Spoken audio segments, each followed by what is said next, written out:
Hello, my name is Natalie Walker and I am the spokesperson for Jeep today. We are deeply saddened to confirm that two of our Jeep family members were severely injured in a car fire while off-roading outside of LA County earlier this week.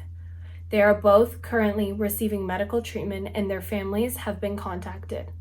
In the meantime, we are conducting a thorough investigation as to what may have caused the fire in order to prevent this from happening to any Jeep vehicle again. We appreciate your patience during this time. As a professional crisis communicator, I am here to train all of you on how to answer any questions regarding the crisis in upcoming interviews that may happen. I understand interviews can be scary, which is why I advise you to come up with a checklist beforehand. This way you know what you need to accomplish within the interview. The main technique you need to know is bridging.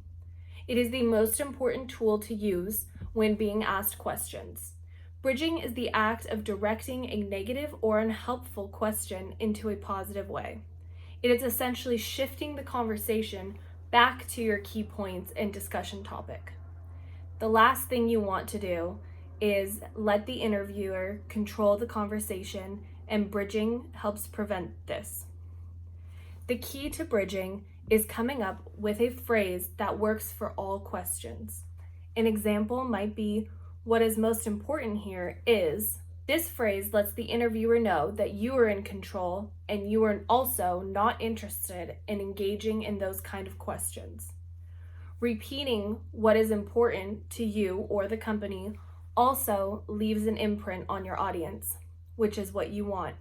Another example of a bridging phrase that works well is, "That's a very good question." This is often used by politicians. It's best used for when you are dealing with a question that you genuinely do not know how to answer. A lot of times you may be asked statistics, and if you don't know the answer, you're better off saying, "That is a very good question," and directing the conversation away. On top of that, it gives the impression that you are taking the time to think about it instead of just ignoring what they asked. Another tip is to tell a story instead of just straight up answering the question.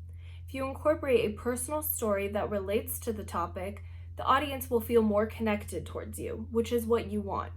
You will also notice that if you do this, the interviewer will most likely move on to the next question because they're satisfied and they don't want the audience to get the wrong impression of them. The 3 key things to take away from today are: number 1, stay on task. Make sure to have that checklist going into the interview so everything gets crossed off. Number 2, use bridging to direct the conversation. The 2 most common phrases are, "What is important here is," and "That is a good question." Number 3, make sure you answer all your questions as personal as possible. Your target audience will be able to relate to you more this way. I hope this helps you all when dealing with questions that may come up in regards to the recent crisis. Thank you for your time.